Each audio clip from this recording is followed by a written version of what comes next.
Good evening. You're watching Hot News Australia. Senator Roo is currently addressing the media from the Parliament conference room. Let's take you there. Good afternoon. Thank you.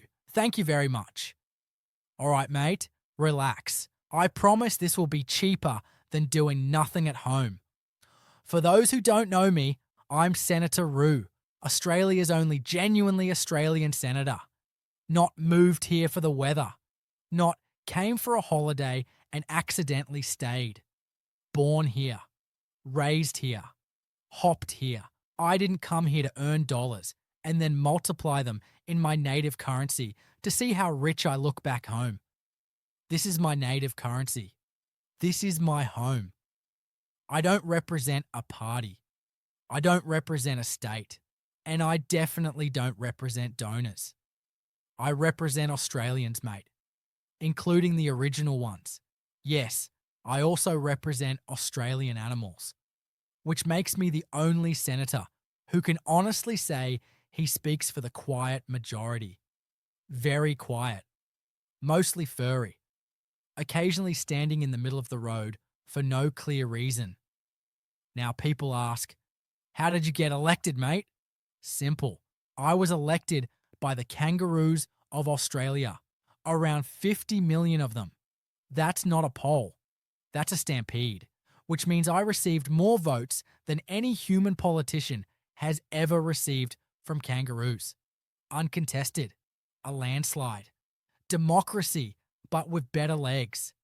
And before anyone questions legitimacy, kangaroos don't forget to vote. They don't donkey vote, and they don't need 3 forms of ID and a stat deck signed by someone who barely remembers them.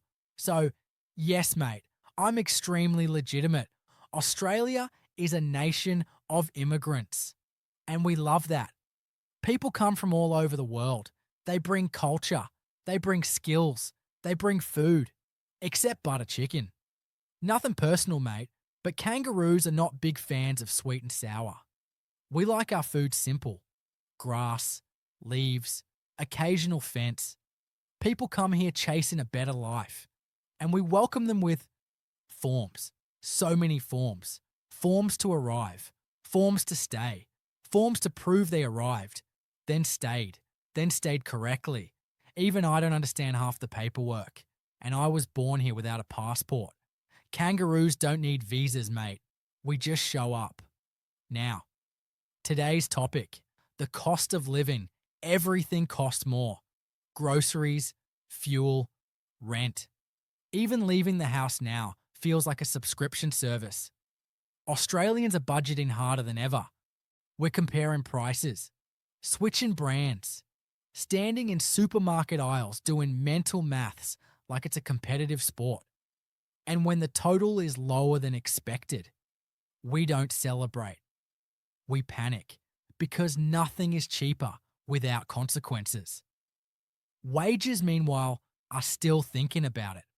Australians are working hard, really hard, and still, every week, it feels like the finish line moves further away. So today isn't about fixing everything. It's about saying, you're not imagining it. You're not bad with money. You're not weak, mate. You're just living in Australia on expert difficulty. So ask your questions. Be serious. Be funny. Be honest. I'm here. I'm listening. And if things get uncomfortable, remember, I can hop away faster than any political accountability. All right, mate, let's begin. Senator Roo, Australians are facing high costs everywhere. What would you say to families who feel like they're falling behind? I'd say you're not imagining it. Things are expensive. If you feel tired, stressed, and slightly annoyed at everything, congratulations, you're responding correctly. Australians are doing their best, working hard, budgeting, pretending the shopping total will be lower if they don't look. You're just running a race where the finish line keeps moving. That's not falling behind. That's survival with dignity. Next question. Some experts say people just need to adjust expectations and spend less. I'm going to stop you right there, mate, because Australians have already adjusted expectations. We're now excited about half-price cheese. We celebrate fuel prices like sporting victories. If expectations drop any further, we'll start budgeting oxygen. But thank you for the suggestion. I'll pass it on to the Prime Minister. Senator Roo, do you personally feel the cost of living pressure? Absolutely. I tried to buy lettuce last week. I considered financing options. I looked at it, the lettuce looked back at me, and we both decided it wasn't meant to be. So yes, even kangaroos are feeling it. Senator Roo, what's the biggest shock you've personally had with prices? Parking. I paid for parking once and considered walking home out of principle. Fuel prices hurt. Groceries hurt. But parking, that's psychological warfare. How do you personally budget, Senator Roo? Like every Australian. I open my banking app. I sigh. Then I close it and hope things sort themselves out emotionally. Very advanced system. Senator Roo, in your view, what keeps Australians going through all this pressure? Stubbornness, humour, and an unhealthy ability to say, yeah, it's bad, but we'll be right, mate. Australians don't quit. We complain. Then we carry on. It's not optimism.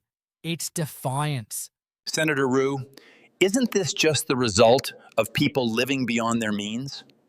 No, but before I answer properly, are you okay, mate? You scared the hell out of me. You seem angry at me, not the cost of living. Let's aim that energy in the right direction. This is people living within their means and still falling short. Living beyond your means is buying a yacht. Living within your means is choosing which bill gets paid first. Let's not confuse the two. Senator Roo, would you support a 4-day work week? I support a 4-day work week. I also support a 3-day work week. Ideally, I support a 1-day work week followed by 6 days of financial stability. I'll raise it when I next see the Prime Minister. No promises. He still owes me a coffee, but his financial advisor says not this quarter. Senator Roo, isn't all this just people complaining too much? That's a bold question. Australians don't complain too much. We complain efficiently. We complain once, then we get on with it. If complaining paid bills, we'd all be millionaires. Next. Senator Roo, people are worried about meat prices. They seem to be hitting the sky. All right, stop right there, mate. If people started driving more carefully and stopped hitting my cousins on the highways, meat prices would drop overnight. Senator Roo, if kangaroos ran the country, would things be cheaper? Absolutely. First thing we'd do, remove unnecessary middlemen. Second, free public transport by hopping. Third, anyone charging $5 for a coffee has to explain themselves. We're practical animals. Senator Roo, what message do you have for Australians feeling exhausted? Take a breath, mate. You're not weak. You're worn out. There's a difference. Hard times don't mean you're failing. They mean you're human. And Australians are exceptionally good humans. Senator Roo, do you think positivity alone can fix everything? No, but it makes the weight bearable. Positivity doesn't pay rent, but it keeps you from screaming at checkout, and that matters. Senator Roo, if you could say one thing to the Prime Minister right now, what would it be? I'd say Australians are tougher than you think, funnier than you expect, and more patient than they should be. Don't mistake silence for comfort. Also, call me back. I'm still waiting. Senator Roo, is owning a home still realistic? Yes, if you're a bank. Senator Roo, what do you think is one modern struggle people don't really talk about? Choosing between fuel and snacks. You tell yourself fuel is logical, but snacks feel emotional. Senator Roo, would kangaroos make better leaders? We listen. We don't overpromise. And when things go wrong, we admit we jumped too early. Refreshing, really. Senator Roo, Australians say their pay rises aren't keeping up with everyday expenses. How bad is it really? It's bad enough that people now check prices with the same tension they check bank balances. Wages arrive once a fortnight. Bills arrive emotionally. If your money disappears faster than your motivation, you're not bad at math. You're Australian. Senator Roo, how do Australians treat payday now? With excitement, then fear, then disappointment.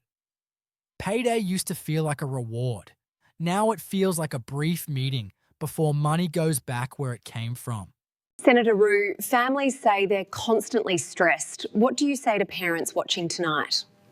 I say this: if you're tired, snappy, and quietly calculating bills at 2 a.m, you're not failing.